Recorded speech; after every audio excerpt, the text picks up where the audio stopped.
So I think I found a super rare vintage Gibson guitar, and today we're gonna check it out.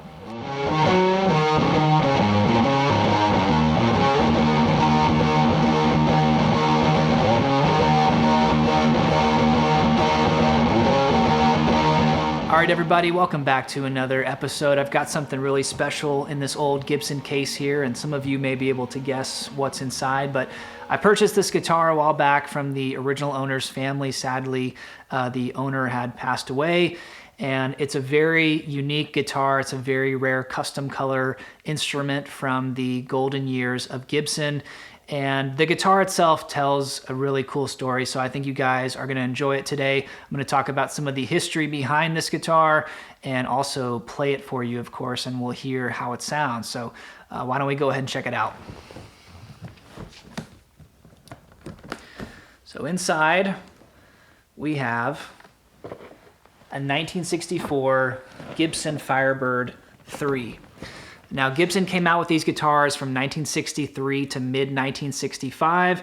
They were called the Reverse Firebird. In '65, they ended up drastically changing the instrument to cut down on costs and make it easier to build. And so Gibson came out with the Firebird 1, which was a single pickup. Then you had the Firebird 3, which got you 2 mini humbuckers. And then you had the 5 and the 7, which just got more fancy and more expensive. But this guitar is a Firebird 3, which is the most common model. And it's a very unique guitar because it's a neck through design. You can see the wood goes all the way through the body, and then they laminated all these pieces together. And if you look closely, you can see how they go all the way through the center of the neck and the body. Now, as rare as these guitars were, there were some very famous players that used the Firebird, including some of my favorites, Johnny Winter, Eric Clapton, and Alan Collins of Lynyrd Skynyrd, which really inspired me to pick up a Firebird as well. Now, these guitars have a really unique sound and design, but they also have some fatal flaws. Unfortunately, Gibson used these really large banjo tuners that are very heavy. It makes the guitar a little bit neck heavy, and you can see just how long the headstock is, and ultimately, these guitars were very prone to having the necks broken. You can see in the case that the tuners have been wearing into the bottom of the case, even going through the wood. So one strong hit on the case, and unfortunately you would have a broken headstock. And I would say probably 50% of the Firebirds I've ever seen or owned have broken headstocks, but miraculously, this guitar does not. So being a Firebird 3, it's already a pretty rare instrument, but what makes this guitar so special is that it's a custom color. So as you'll notice, this guitar has a transparent cherry red finish, and these guitars typically came in sort of a tobacco brown burst color. Now, when Gibson came out with the Firebird, they did release a number of really awesome custom colors. And if you look at the custom color chart for these guitars, cherry red was never an offering by Gibson. So it's still a mystery as to why Gibson painted these guitars cherry red or how people were ordering them, who ended up with them.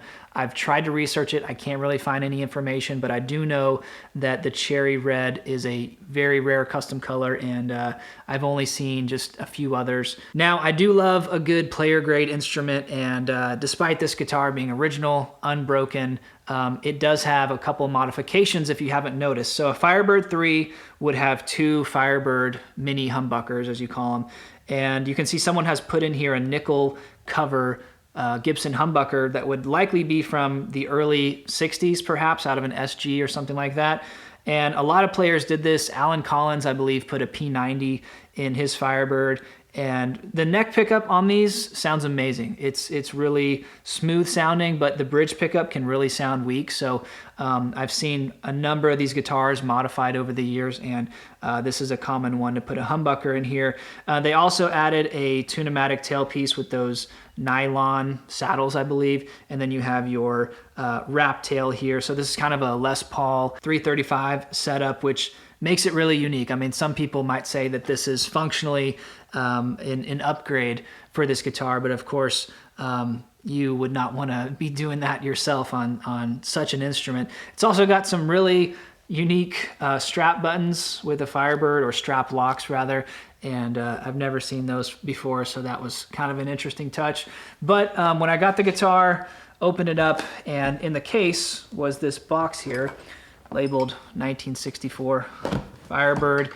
And inside, miraculously, we have the original Maestro vibrola here with the tremolo or vibrola arm that you would see with the Firebirds. This is kind of a rare part to find if you had to. Then you've also got your original wraparound tailpiece, and then we've got an original patent sticker Firebird pickup, which is extremely rare. Nickel cover, of course.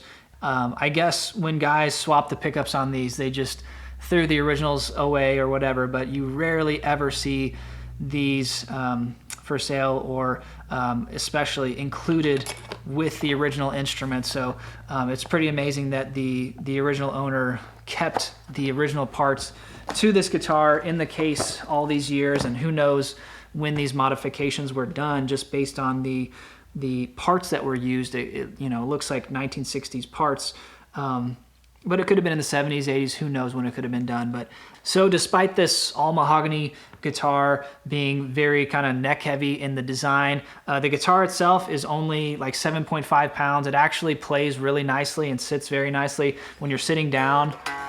It's a very fun guitar to play. It is ergonomically designed in that way, but of course, when you're actually playing a Firebird on stage, it has an incredible look. But what's important is how this guitar sounds, and so I want to play it for you guys. I always use a 1959 Bassman and a 1964 Fender Super Reverb, and I do them in stereo. So if you wear headphones, you can get a really nice stereo sound. So I'm going to play the guitar for you, go through the different pickup positions. We have the Firebird neck pickup. We have a middle position that I believe is wired out of phase. So we'll check it out and see what you guys think. And then we have a patent sticker nickel cover Gibson humbucker in the bridge position here, which I think is going to sound really, really amazing. Let's take a listen, and then I'll check back in and tell you guys what I think.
All right, guys, thank you so much for watching today. If you enjoyed this episode and others like it, please consider supporting what I do here on YouTube. You can like the video, comment on the video, subscribe to my YouTube channel, watch some of my other videos. You can go listen to my music out on Spotify. You can purchase my new record on vinyl or CD. All these things help continue to allow me to create content for you guys and do what I love doing. So this is an amazing guitar. Honestly, you don't come across guitars like this very often in life. And actually this is a one-of-one guitar because of the cherry finish and because of the modifications to it. It's probably something that you'll never see again because no one's gonna do this to an original cherry Firebird that has survived. So this was done at a time period where, you know, it was just a guitar and it didn't matter. And someone put in these components, which, I mean, you know, for some might be an upgrade. It's obviously no longer original in that way, but functionally it makes for a really, really cool instrument. And I'm grateful to have been able to find it. It's getting much harder to find guitars like these from the original owners or families, and let alone a custom color guitar. I mean, if there were 3,000, 4,000 Firebirds made from 63 to 65, I'm talking reverse Firebirds, you know, it's said that custom color guitars were 1%, 2%, 3% maybe of the guitars issued. So now there are other colors that are more rare, the golds, the silvers, the blues, greens. You can probably Google those and not even find actual examples on the internet anywhere. If those guitars even exist, they are truly you know, maybe one of one, but really cool instrument. And I think it sounds amazing. You know, if you like Gibson guitars, this is kind of the best of both worlds. I honestly think the Firebird pickup in the neck is one of the greatest Gibson sounds there is. It's very Strat-like. I'm not a huge fan of kind of, you know, a little bit of a muddy neck pickup sound that you get from Gibson humbuckers. But this Firebird pickup is it's a little brighter sounding, and it sounds phenomenal. It's one of my favorite Gibson sounds, and honestly, you know, the humbucker in the bridge is probably an audio upgrade. So yeah, cool guitar, guys. I hope you enjoyed it, and like I said, you want to support what I do here, please like, subscribe, comment, all that good stuff, and I'll see you guys in another episode.